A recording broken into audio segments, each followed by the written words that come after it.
우리가 신앙생활 하다 보면은 정말 여러 가지 시험을 만나게 됩니다. 그 시험을 통해서 우리가 흔히 우리 그리스도인들이 농담으로 나 시험 들었어 이런 부분들을 많이 들으셨을 거고, 실질적으로 저 여러분들이 정말로 시험에 들어서 힘들고 어려운 경험을 해보셨을 것입니다. 그런데 시험은 우리가 생각해 볼 때 마귀의 입장에서 시험하는 것, 그것을 우리는 유혹이라고 그러죠. 유혹. 결국은 그것은 하나님을 떠나게 하려고, 하나님을 멀리하게 하려고 하는 사단의 유혹이죠. 또 한편은 말 그대로 시험, 테스트입니다. 이것은 하나님의 입장인데요, 하나님은 그 시험을 통해서 그가 이기는지 곧 이기게 하시려고, 결국은 하나님 입장에서 볼 때는 우리로 하여금 그 시험을 능히 감당해서 그 시험을 이긴 후에 하나님과 더욱더 가까이 가게 하는, 하나님을 더 가까이 하는 삶을 살게 하기 위해서 시험을 준다는 겁니다. 근데 오늘 성경에 보니까 이 시험의 주체자가 누구냐? 바로 성령님이다. 오늘 본문의 1절 말씀에 보면은 우리 다 같이 읽어볼까요? 그때에 예수께서 성령에 이끌려 마귀에게 시험을 받으러 광야로 가셨다. 할렐루야. 누구에게 이끌려요? 성령에 이끌려. 제가 늘 쓰는 말씀이지만 by the Holy Spirit, 성령에 이끌렸다. 왜 성령에 이끌렸냐 보니까 마태복음 3장에 보니까 마지막 부분에 예수님께서 세례를 받으시고 하늘의 음성이 들리면서 비둘기 같은 성령이 임하셨고, 그리고 하늘의 음성을 통해서 이는 내 사랑하는 아들이요 내 기뻐하는 자라 하시니라 할 그때라는 거예요. 그때 성령이 임하시고 바로 그때 예수님을 광야로 내모셨어요. 광야로 내모셨어요. 그래서 예수님을 시험하셨다는 거죠. 왜 예수님을 시험하셨을까? 그것은 예수님이 그 시험을 이김으로 말미암아 우리 모든 우리 성도들에게 내가 이미 세상을 이겼노라 하시는 그 예수님의 시험의 이기심의 선포를 통해서 우리가 강하고 담대하게 살게 하기 위해서 예수님께서는 성령이 이끌려서 광야로 시험을 받으러 가셨다는 겁니다. 그런데 예수님께서는 이 시험을 어떻게 생각했습니까? 그대로 받아들이셨어요. 그래서 성경은 야고보서 1장 2절에 너희가 여러 가지 시험을 만나거든 온전히 기쁘게 여겨라. 이것은 그 시험을 맞이함에 있어서 불평하지 말고 불만하지 말고 그 시험을 받아들이라는 거예요. 그 시험을 받아들여. 그 이유는 그것을 통해서 우리의 믿음을 시험하고 우리의 온전한 인내를 이루게 하시려고, 그래서 하나님께서 결국은 복을 주시려고. 그러기에 우리는 오늘 본문의 말씀을 통해서 예수님께서 어떻게 시험을 이기셨는가, 그리고 무슨 시험이 예수님에게 왔는가, 그것은 절대적으로 분명한 의미 있는 세 가지 시험이라, 그냥 시험이 아니라 우리의 신앙의 삶 속에서 늘 찾아올 수 있는 가장 중요한 시험거리 중에 하나이기 때문에 예수님께서는 그 시험을 먼저 받으셨고 그 시험을 능히 이기신 줄 믿으시기 바랍니다. 오늘 본문에 보면은 등장인물이 두 사람이 등장하는데 한 사람은 예수님이고 한 사람은 사단입니다. 그렇죠? 사단은 예수님을 유혹하고자, 넘어뜨리고자 예수님의 그 사역에 어쩌면은 오점을 남기려고 예수님을 유혹하려고 찾아왔고, 예수님께서는 그 시험을 피하지 않고 야고보서 1장 2절 말씀처럼 그 시험을 온전히 기쁘게 받아들여서 그 시험을 통과하시고 그 시험을 이기셨다는 사실입니다. 왜 성경이 지금 예수님께서 시험을 왜 이기셨는가? 그것은 앞으로 우리 가운데 이런 시험이 왔을 때 우리 가운데도 이길 수 있도록, 어쩌면은 마귀의 유혹의 방법을 미리 제시하고 그 유혹을 이길 수 있는 방법을 우리 가운데 답변하는, 단순한 시험의 문제거리가 결국 우리로 하여금 어떻게 해요? 우리가 신앙의 삶에서 이기는 삶을 살게 하게 하고 있어요. 요한계시록 7교회에게 이기는 자에게는 생명나무의 실과를 주고 그 낙원을, 그 모든 것을 얻게 하는, 결국은 이겨야만이 이기는 자에게 주는 축복이 있기 때문에 예수님께서는 시험을 이기신 줄 믿으시기 바랍니다. 그러기 우리는 여러 가지 시험을 만나거든 온전히 기쁘시게 여기시고 말씀을 통해서 그 시험을 이기시는 자들 되시기를 주님의 이름으로 축원합니다. 첫 번째, 시험을 이기신 예수 그리스도. 어떤 시험이 있을까요? 자, 따라서세요. 물질에 대한 시험을 이기며 삽시다. 좀 바꿔서 얘기하면 먹고 사는 문제의 시험입니다. 먹고 사는 문제의 시험. 단순한 물질의 문제가 아닌 먹고 사는 문제. 오늘 본문의 말씀에 보니까 3절에 시험하는 자의 이 첫 번째 것이 먹고 사는 것, 먹는 것에 대한 문제죠. 다 같이 3절을 읽어보겠습니다. 크게 읽습니다. 시험하는 자가 예수께 나와서 가로되 내가 만일 하나님의 아들이어든 명하여 이 돌들이 떡덩이가 되게 하라. 아멘. 단순히 말씀을 보지 마시고 여러분들이 한번 묵상하면서 새기면서, 묵상한다는 것은 되새김질한다는 거거든요. 곱게 씹어서 내가 음식물을 삼키고 또 그것을 또 다시금 생각해 본다는 거거든요. 여기서 보면은 이 사단은 뭡니까? 예수님께서 40일을 줄이셨다는 거예요. 그러니까 이 말은 굉장히 갈급한 상태, 내가 지금 육적인 것에 갈급한 상태를 이 사단은 알았다는 거예요. 곧 우리의 신앙의 삶 속에 마귀는 정확하게 우리의 갈급함을 알고 있다는 거예요. 어떤 사람은 물질의 갈급함, 어떤 사람은 어떤 여자나 어떤 주어진 그런 상황 속에 내가 필요한 것에 대한 갈급함. 돈이 많으면은요, 이제 명예를 위해서 내가 좀 높은 것을 차지하지 않는, 또 그 명예를 가지는 사람들은 권력을 통해서 내가 뭔가를 또 행해야지 하는 이런 갈급함. 여기서 먹는 것은 단순히 그냥 예수님께서 줄이셨다는 그 말씀을 통해서 우리에게 말씀하시는 바는 뭡니까? 바로 우리가 영적인 줄임의 상태가 있다는 거예요. 아모스 8장 11절에서는 너희가 양식이 없어서 줄임이 아니요 물이 없어서 가람이 아니라 여호와의 말씀을 듣지 못한 기갈이라 그랬거든요. 우리가 하나님의 말씀을 듣지 못하게 해서 우리로 하여금 깜깜하게 만들어 부르고 정말 말씀에 대한 무지를 통해서 말씀이 우리 가운데 이끌어가는 몽학선생이 됐는데 우리가 그 말씀을 전혀 보지도 않을 뿐더러 봐도 깨닫지 못하고 이해하지 못하게끔 만들어버린다는 거예요.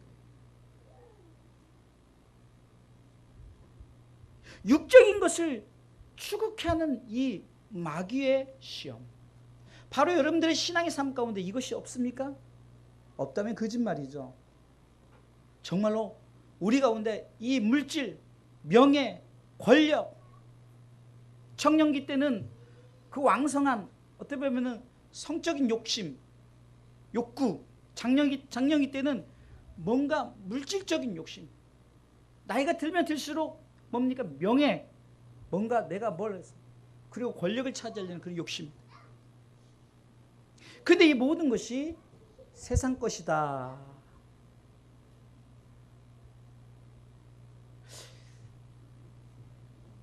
야고보서에도 보면요, 야고보서 1장에 예수님께서 그 야고보 기자가 말하기를 뭐라고 말합니까? 우리가 욕심을 가졌기 때문에, 그래서 결국은 시험을 통해서 왜 우리 가운데 욕심이 생긴다는 거예요. 그리고 욕심만 가진 것일 뿐만 아니라 욕심은 결국은 어떻게 됩니까?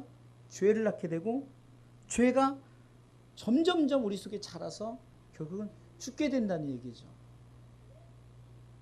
우리 먹고 사는 문제, 육적인 것에 대한 너무 욕심을 갖잖아요. 그럼 우리가 잘못하면은 그것으로 말미암아 우리에게 마귀의 어떻게 보면은 암덩이를 집어넣는데 처음에는 표시도 안 나게 작은 것을 집어넣지만 그 욕심이 계속해서 줄 때 그것이 속에서 엄청 자라서 결국은 죽게 되는 영적인 암 같은 존재에 그 마귀가 주는 것이 뭡니까?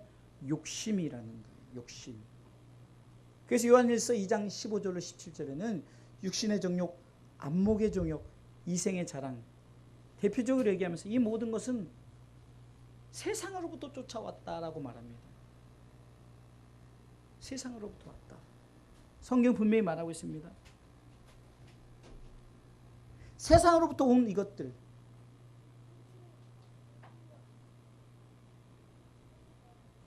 결국은 예수님께서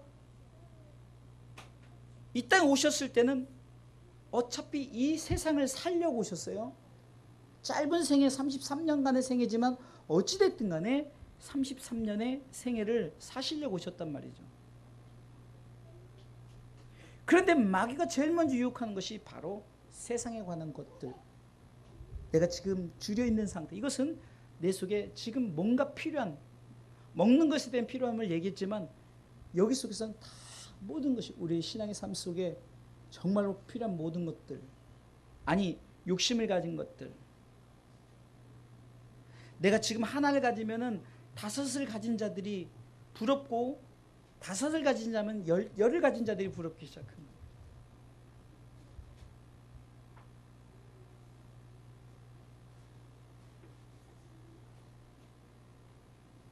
그런데 예수님께서는 이 시험을 이기실 때 어떻게 이기셨습니까? 사단은 네가 만일 하나님의 아들이어든 명하여 이 돌들이 떡덩이가 되게 하라. 지금 네 갈급한 것, 이것이 지금 너에게 필요한 것이 되게 하라 했지만 예수님께서는 이것은 돌입니다.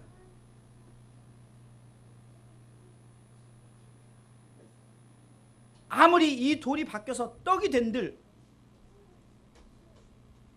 내가 지금 물질이 필요할 때 이 돌이 바뀌어서 돈이 된들,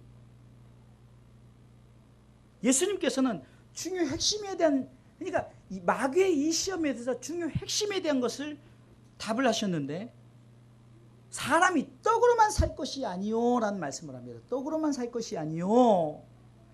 네가 아무리 이 돌로 떡을 만든들, 이 돌로 돈을 만든들, 이 돌로 명예, 권력, 이 땅에 필요한 뭐 고급 승용차, 또 좋은 아파트,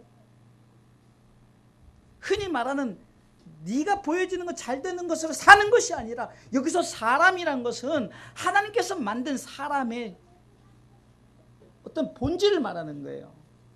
아담과 하와를 창조했을 때 이 사람이 보여지는 떡으로 사는 것이 아니라 하나님의 말씀으로, 하나님의 입으로 나온 말씀으로 산다. 할렐루야. 그것을 성경 분명히 말하고 있어요. 여러분들, 아담이 범죄했을 때 하나님의 입으로 나오는 모든 말씀 중에 뭡니까? 너는 이거 먹지 말라 하는 하나님의 말씀이 있었어요. 하나님의 말씀을 그는 어겼죠. 세상에 떡이 보인 거예요. 사단이 찾아왔습니다. 야, 이 선악과 먹지 말라더냐? 그러니까 평상시에 관심이 있었으니까. 하나님께서는 분명히 이거 먹으면 정령 죽으리라 했는데 죽을까 하노라라는 말로 바꿔버립니다. 죽을까 하노라.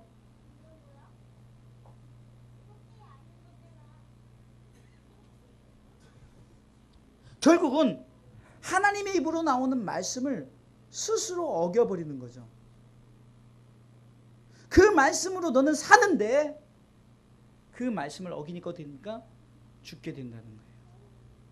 그래서 사망이 다 찾아왔다는 거예요. 그래서 아담의 한 사람의 범죄로 인하여 모든 인류가 사망이 찾아온 거예요. 모든 사람이 죄를 범하였음에, 로마 3장 23절에 모든 사람이 죄를 범했음에, 뭐 때문에? 여호와 입으로 나오는 모든 말씀으로 사는데 그 말씀으로 살지 않고 세상의 욕심, 유혹, 먹고 싶은 것, 가지고 싶은 것, 취하고 싶은 것을 취했다가 죽게 되었다는 거예요.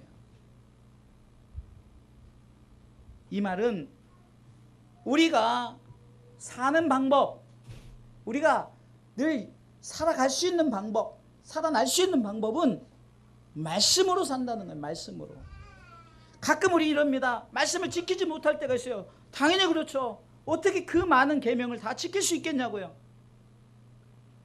그러나 그 말씀이 없으면, 마치 우리가 교통법이 없으면요, 무법천지가 되면, 신호등 하나만 고장나도요, 여기 만약에 이 터널 사거리에 신호등 하나만 고장, 여기 엄청 막힐 겁니다. 근데 저쪽까지 고장나요? 만약에 서울시 전체가 신호등 고장나도 이건 무법천지, 교통법이 없기 때문에, 이 신호등이 없기 때문에 무법천지가 돼요. 그렇기 때문에 말씀이 있는 것은 그것을 통해서 거울처럼 보라는 거예요. 거울처럼 보라. 사랑하는 성도 여러분, 먹고 사는 문제, 이것은 곧 우리에게 당하는, 내가 지금 욕심에서 이것을 갖고 싶은 것, 취하고 싶은 것. 특히 젊은 청년들에게는 이런 것들이 있다는 거예요. 내가 무엇을 갖기 위해서는 수단과 방법을 가리지 않아요. 심지어는 남자든 여자든 몸을 팔기도 하고 도적질을 하기도 하고 사기를 치기도 하는 거예요. 뭐 때문에? 먹고 사는 문제 때문에. 근데 단순히 먹고 사는데 문제가 있는 게 아니라 먹고 사는 것에 대한, 정확히 말하면 먹고 사는 것에 대한 욕심 때문이라는 거예요. 좀 더 내가 남보다 더 좋은 것, 더 나은 것을 취하고자 하기 때문이라는 거예요. 왜 교회가 불법을 행합니까? 하나님이 주신 그 말씀대로 행하면 문제가 되지 않는데 자기 욕심에 이끌려서 교회가 자꾸 뭔가 남들에게 보여지기 위해서 건물을 우뚝우뚝 세워나가며 나는 이런 건물에 나는 교회를 다니고 있다.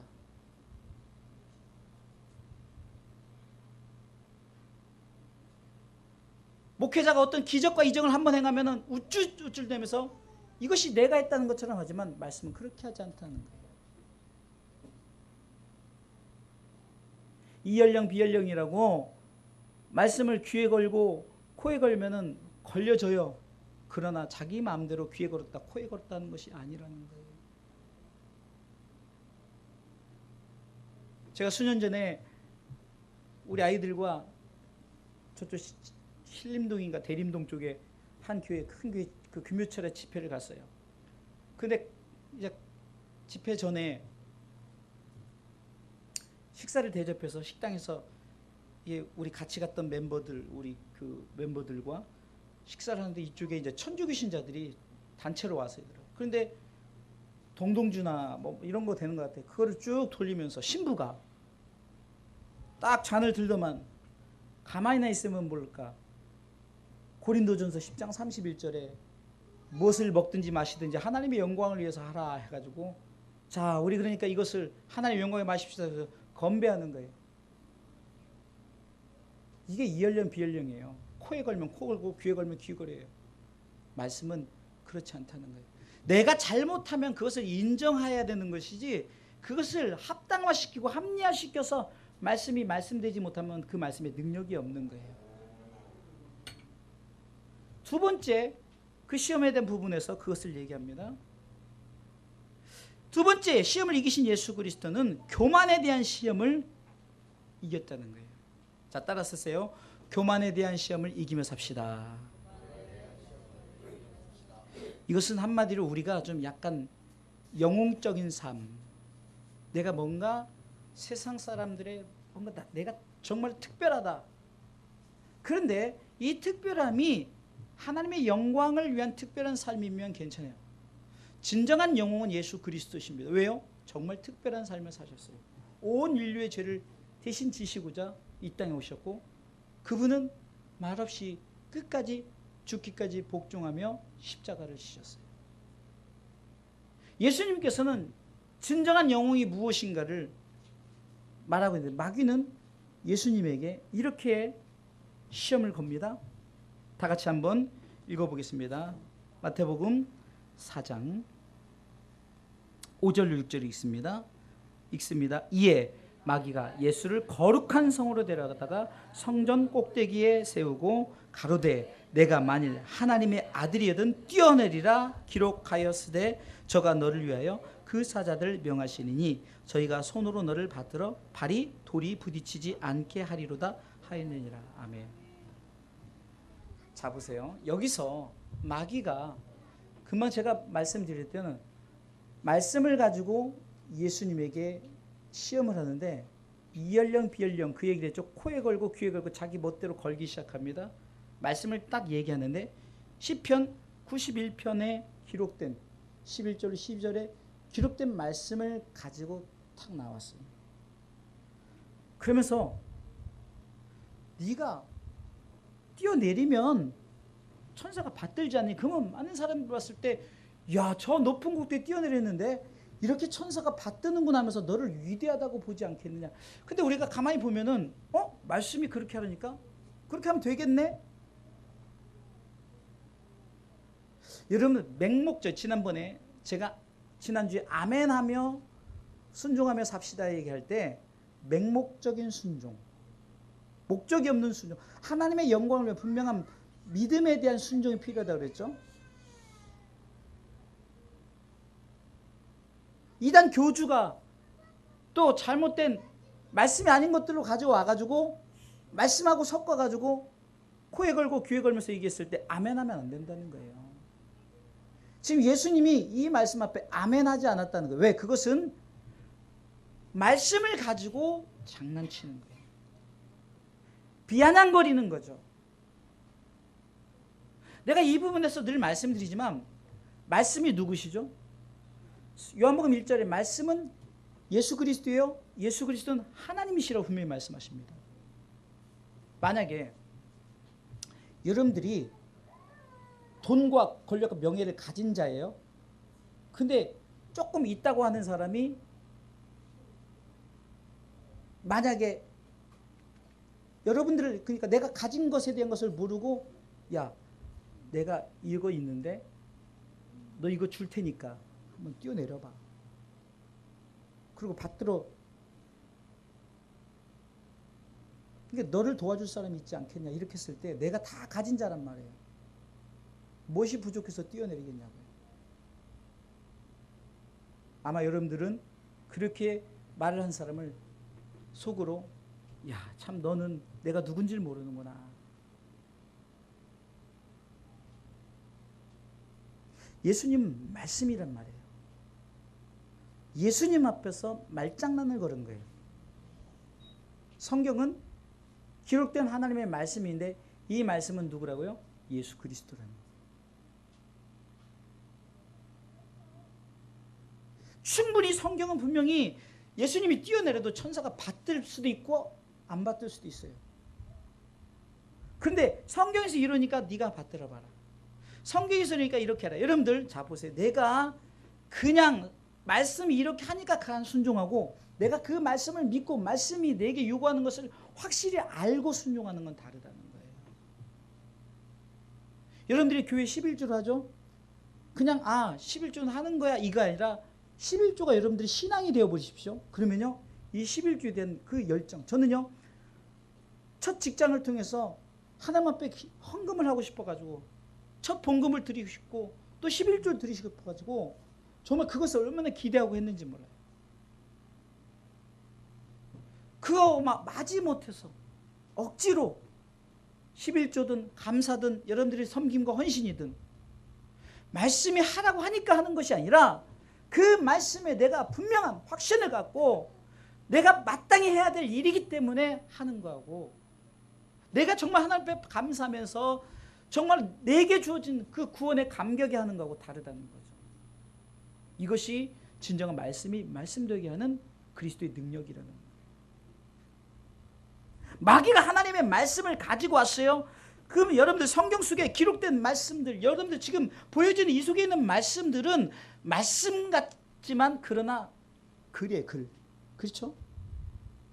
이 글이 그냥 글만 읽어가지고 능력이 나타나요.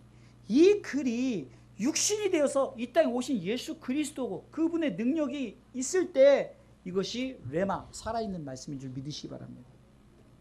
성경은 하나님의 말씀을 살았고 그런데 마귀가 말하는 그 말씀이 살았다는 것이 아니라 그거는요 말이에요.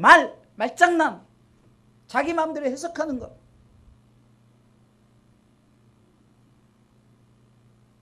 이단 교주들이 네 몸을 바쳐라. 제사장에게 몸을 바치라 했으니까 몸을 바치라면서 실제로 몸을 바치게 하는 것. 맥추절을 지키되 맥추절 지킬 때는 제사장들과 함께 하니까 제사장들에게 좋은 거 갖다 줘라. 이런 의미가 아니거든요. 근데 다 말장난이에요. 그것을 구속사적인 입장에서 예수님의 입장에서 봤을 때는 분명하게 보인다는 거예요. 예수님이 먼저 뭐라고 말합니까? 자, 오늘 본문의 7절 읽어보겠습니다. 읽습니다. 7절. 예수께서 이르시되 또 기록되었으되 주 너의 하나님을 시험하지 말라 하였느니라 하신대. 아멘. 또 기록되었으되 분명히 말씀을 다시 한번 상기시켜 주는 거예요. 야, 네가 말씀을 가져오는데 그 말장난 하지 마. 성경은 분명히 말하고 있어. 주 너의 하나님을 시험치 말라. 한마디로 너 말씀 가지고 장난치지 마. 이런 말이에요. 왜? 내가 말씀이니까. 너 나 가지고 장난해? 이거예요. 사는 성도 여러분, 영웅적인 삶, 이것은 결국은 교만입니다. 교만은 패망의 선봉이라는 거죠. 하나님이 가장 싫어하는 것이 교만이에요. 왜 그럴까요? 교만은 마귀가 주는 것이기 때문에. 돈이 많다고 교만치 마시고, 내가 건강하다고 교만하고 자랑치 마시고, 내가 큰 교회 다닌 것, 내가 뭐 큰 목회를 하는 것, 분명히 목적 있는 헌신이 되면요, 큰 교회를 다니게 하신 목적이 있고, 큰 교회 목회를 하기엔 목적이 있고, 내게 물질을 주는 목적이 있고, 내게 주어진 어떤 건강과 내게 주어진 여러분들의 자산들, 분명한 목적이 있다는 거예요. 말씀이 우리라고 목적 있게 사용하라고, 목적 있게 드려지라고 하는 거지. 그 말씀이 이렇다고 해서 그렇지 않으면 그 말씀이 어떻게 됩니까? 결국은 나로 하여금 넘어지게 만들어버리는 거예요. 제가 지난주에 이수용 목사님 서남병원 신방을 가서 말라기 4장 2절 말씀을 전했어요. 여호와를 경외하는 너에게 의로운 해가 떠올라서 치료의 광선을 바라지. 이 치료의 광선을 받은 자는 외양간에 송아지가 뛰어넘같이 뛰어놀리라. 여러분들 만약에 그 말씀을 그냥 육적으로 여호와를 경외하십시오. 의로운 해가 떠올라서 치료받을 것입니다. 그러면 치료 안 받으면은 목사가 말씀 가지고 잘못, 목사가 능력이 없는 것이요. 더 나아가서는 하나님이 왜 이작의 역사를 안 할까? 하나님이 죽어 있나? 하나님이 이렇게 육적으로 보면요, 다 거짓말장이고 다 말도 안 되는 거예요. 기적과 이적이 복음이 될 수는 없어요. 한 수단과 어떤 그것을 깨닫게 하는 우리가 보여주는 표적은 될 수 있지만, 이 말은 뭡니까? 이미 이수영 목사님은 이미 의로운 해가 떠올라서 치료 광선을 맞은 자예요. 그래서 이미 외양간의 송아지 뛰는 자인 줄 믿으시기 바랍니다. 이 말은 뭡니까? 영적으로는 벌써 이미 뛰어노는 자예요. 하나님 나라의 백성된 자들이란 말이에요. 육의 눈으로 보니까 자꾸 그것을 육의 눈으로 해석하니까 아직도 고침받지 못하네. 왜 저렇게 살아야 되지? 왜 그럴까? 왜 저렇게 불쌍한 인생을 살까라고 말하지만 그 말씀을 친절로 깨닫지 못하는, 말씀되지 못하게 하는 그 사람의 이 말에는 아무 능력이 없고, 하나님의 말씀을 마치 그냥 딱 붙여놓고 내 시작은 미약할수록 내 나중에 힘이 창대할, 말씀만 딱 붙여놓았다고 그냥 그것만 믿는다면 부적밖에 더 되냐고요. 부적과 뭐가 다르죠?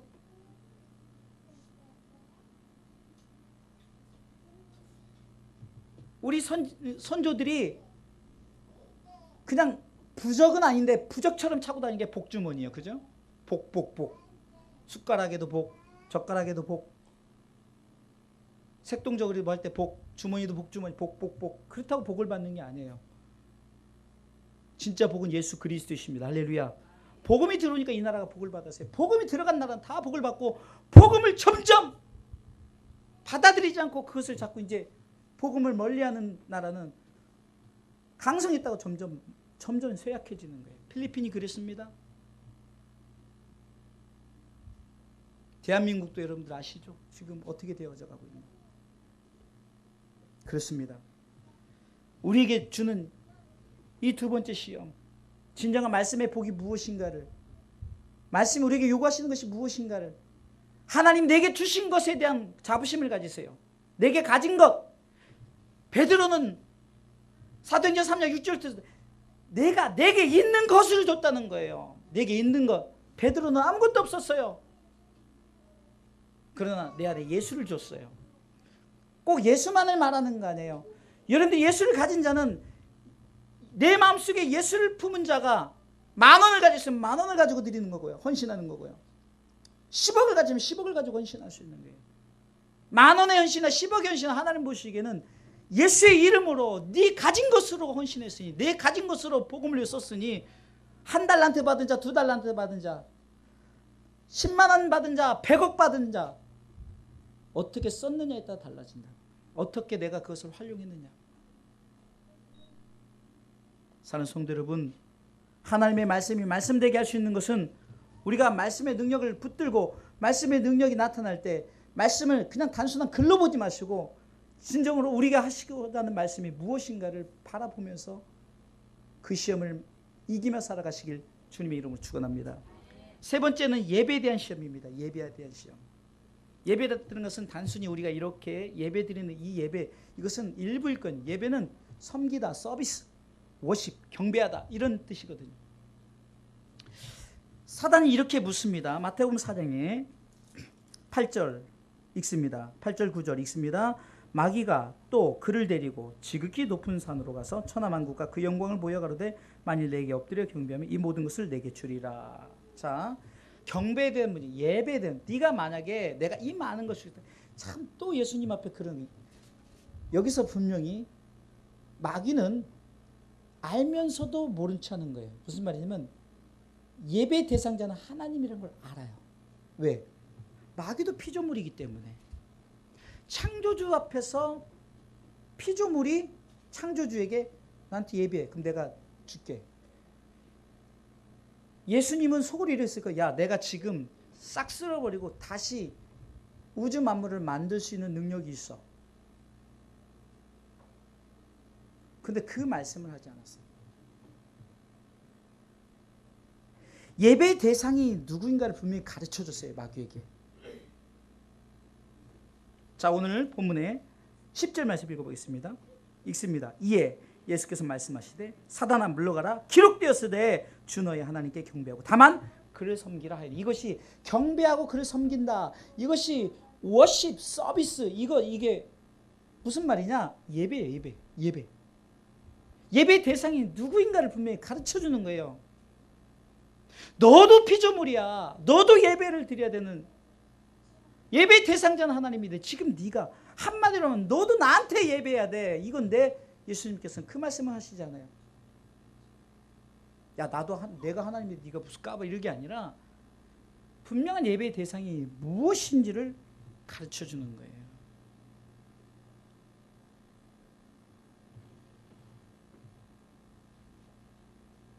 성경은 분명히 말하고 있습니다. 요한복음 1장 3절에도 만물이 그로 말미암아 지은 바 되었으니 지은 것이 하나도 그가 없이는 된 것이 없는 자. 여기서 지금 만물이 그로 말미암아, 여기서 그는 요한복음 1장에서는 태초에 말씀이 계시니라. 이 말씀이 하나님과 함께 계셨으니, 이 말씀은 곧 하나님이죠. 누구를 얘기하는 거예요? 예수님을 얘기하는 거예요. 한마디로 내가 너를 통해서 예배를 받아야 할 대상자인데 마귀가 알고도 지금 모른 척하면서 내가 이거 줄 테니까 나한테 예배. 창조주에게 피조물이 얘기하는 거예요.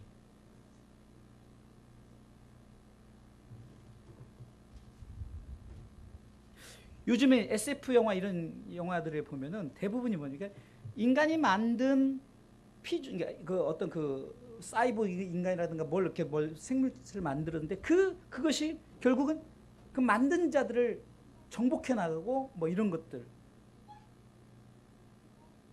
이것이 지금 어떤 우리에게 보여주는 것이 뭐냐면 바로 그런 거예요. 피조물과 창조주의 관계가 깨져버리는 거예요.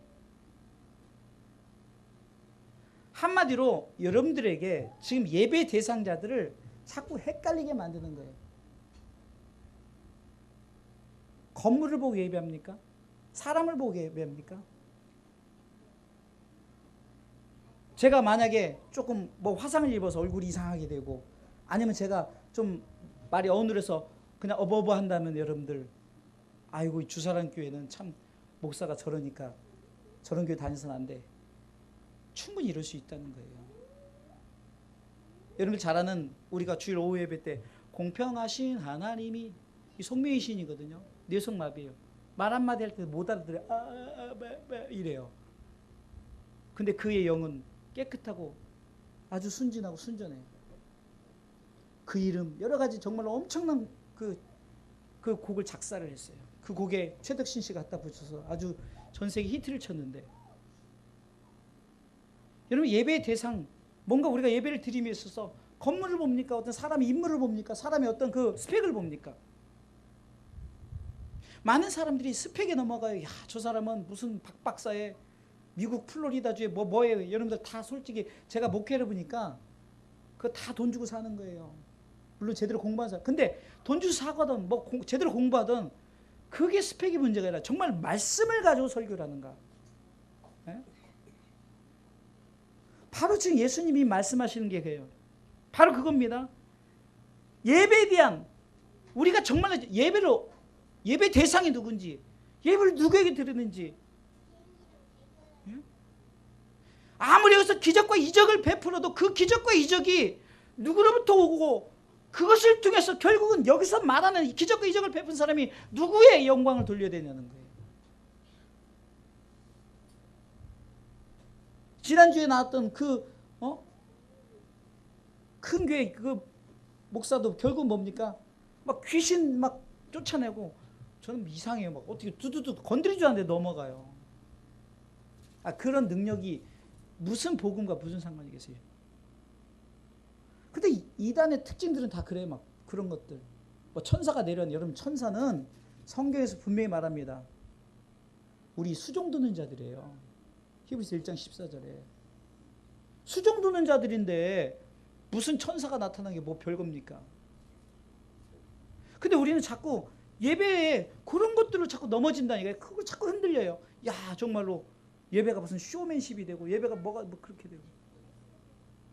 저는 찬양을 드리는 시간 중에 가장 그래도 제 속에 정말 은혜되는 시간이 또 고백하지만 아까도 목소리로 찬양할 때 여러분들이 내 영혼 거룩한 하나님 향하여 이 고백을 여러분들이 입술로 소리를 내서 하는데 음도 맞아요.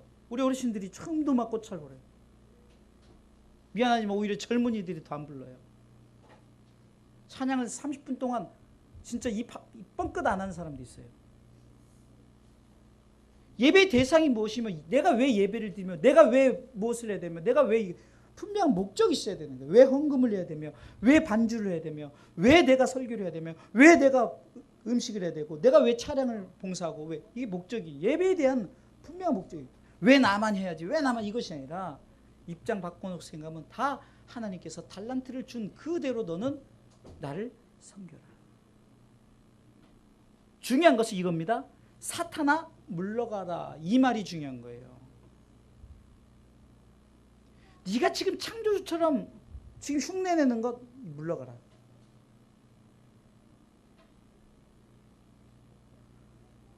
좀 재밌게 표현한 이 건방진 녀석.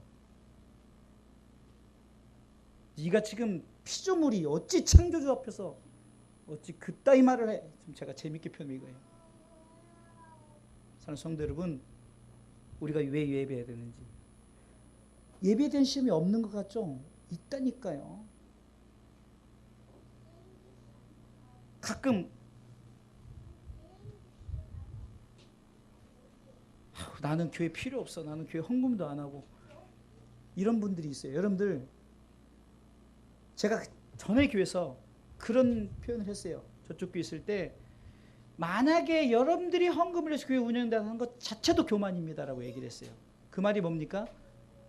하나님의 교회가 운영됨에 있어서 내가 뭘 해서 얻어진다, 내가 뭘 해서 그것이 운영된다 하는 것 자체가 교만이란 말이에요. 예배에 대한 분명한 것을 모르니까 그렇다는 거예요.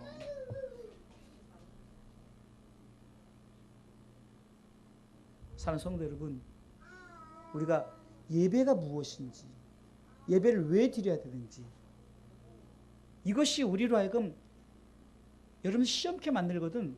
예수님께서 하신 말씀을 분명히 기억하십시오. 예배는 누구를 위해서 하는 것이요? 하나님을 섬겨, 하나님을 경배하는 거예요.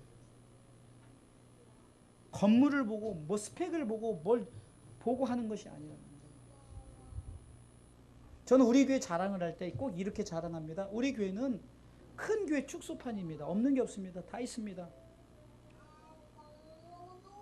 크고 작음의 문제가 아니라는 거예요. 과연 우리의 예배드리는 우리의 중심이 피조물 된 우리가, 그것도 피조물도 감사한데 거기다 더 우리가 감사한 것은 죄인 된 우리를 위해서 하나님이 예수님 보내셔서 그분을 믿게 하시고 성령님도 믿게 하시고 우리가 그 믿음을 통해서 예배자로 섰다는 것, 이것이 얼마나 감사합니까? 할렐루야. 결론적으로 말씀을 드리겠습니다.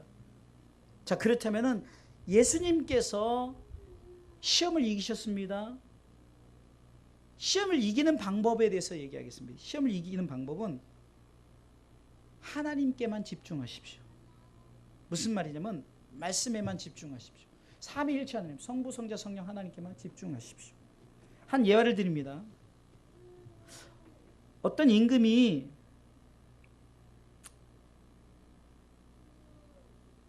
집중하는 방법을 얘기해 주는데 한 젊은이에게 이렇게 명령을 합니다. 많은 사람들이 보는 앞에서 네가 내가 주는 이 포도주 잔에 포도주를 거의 이제 넘칠만, 완전 넘치면 한 발짝 오니까 넘치게 아주 찰랑찰랑, 뭐 요거보다 이 정도, 거의 차게 이 정도 해놓고서나 시장 한 바퀴를 돌게 합니다. 그런데 임금이 말합니다. 내 고난으로 네가 만약에 돌다가 이 포도주를 한 방울 떨어뜨리면 그 자리에서 내가 너를 죽여버리겠다 하면서 옆에 그 죽일 사람을 딱 대등하고 이 젊은이가 이 거의 가득 찬 이 잔을 들고 시장을 돕니다. 근데 한 방울도 안 떨어지지 않고 그가 임금님 있는 곳에 왔어요. 임금님이 이렇게 말합니다. 너 혹시 시장을 돌 때 시장에는 우리 여기도 보면은 야채도 팔고 고기도 팔고 뭣도 팔고 이런 것들 그 사람들 보았느냐? 하나도 못 봤습니다. 그러면 그 사람들이 뭐 이래서 시금치가 뭐 1,000원, 뭐 한 근에 1,000원 뭐 이런 거 그 소리 들었느냐? 아이들이 떠드는 소리 들었느냐? 하나도 못 들었습니다. 왜 못 들었느냐? 아니 여기서 내가 이거 물 한 방울이라도 떨어뜨리면 제가 죽으니까 옆에 칼 든 자들이 딸 지금 옆에 있는데 내가 이것을 어떻게 떨어뜨려? 임금이 말합니다. 그렇게 집중해봐라. 저는 이 예화를 통해서 바로 우리가 주변에 마귀가 우리 가운데 먹고 사는 것에 대한 문제든 또한 우리를 막 히어로로 만들어 영웅적인 존재로 만들어버리고 뭔가 있는 사람 만들어 그 문제든 또한 내게 주어진 예배에 대한 모든 문제든 우리가 무엇에 집중하고 있느냐, 시험 이기는 방법 간단합니다. 무엇에 집중하고 있느냐, 세상을 바라보면은 안 된다는 거예요. 아니 하나님 주신 세상 살아야죠. 하지만 그 중심 속에서도 집중해야 될 것인데 바로 그것은 삼위일체 하나님만 바라보십시오. 할렐루야. 집중해야 되는 거예요. 하나님께 집중하십시오. 그렇게 시험을 이기는 자가 복을 받았는데 11절 말씀 읽어보고 마칩니다. 11절 읽어보겠습니다. 읽습니다. 이에 마귀는 예수를 떠나고 천사들이 나와서 수종드니라. 아멘. 여기서 이에라는 것은 뭡니까? 이렇게 해서 시험을 이기신 예수님, 다시 말해서 이렇게 해서 시험을 이긴 저와 여러분들에게 마귀는 떠나고 천사가 수종드는 줄 믿으시기 바랍니다. 천사는 우리를 수종드는 자예요. 어떤 자에게? 시험을 이긴 자에게. 그리고 야고보서 1장 12절에 시험에 대한 얘기를 야고보서 기자가 많이 했어요. 1장부터 너희가 여러 가지 시험을 만나고도 언제 기쁘게 하라. 그러면서 1장 12절에 야고보서 1장 12절에 시험을 참는 자는 복이 있도다면서 생명의 멸관을 얻게 할 것이다 라고 말하는 거예요. 결국은 뭡니까? 복이 뭘까요? 복. 이것은 생명의 멸류관이죠. 이 땅의 복을 말하는 것이 아니에요. 줄 수도 있고 안 줄 수도 있어요. 이 땅의 복은. 그러나 생명의 멸류관 분명히 주셨어요. 그러게 우리에게 어떻게 말할까? 담대하게 살라는 거예요. 예수님께서 내가 이렇게 이겼으니 너희도 나를 믿고 따르라. 그러면 내가 이미 세상을 이긴 세상 담대하게 살아라. 시험을 이기신 예수 그리스도의 모든 범사에는 승승장구했어요. 모든 사역에서 승리했단 말이죠. 심지어는 그 귀신 들린 자가 예수님만 보면 그냥 거품을고 벌벌벌 떨면서 나를 떠나소서 했어요. 왜 그랬을까요? 시험을 이긴 자이기 때문입니다. 사랑하는 성도 여러분, 시험을 이기며 사십시다. 그럼 마귀가 아무리 우리를 넘어뜨리려 해도 우리는 승리하죠. 승리자요. 그 승리의 삶을 통해서 하나님께 영광이 될 뿐만 아니라 영광의 멸류관, 생명의 멸류관, 썩지 않을 멸류관, 의의 멸류관, 큰 멸류관 우리에게 주신 줄 믿고 시험을 이기며 승리의 삶을 살아가시기를 주님의 이름으로 축원합니다.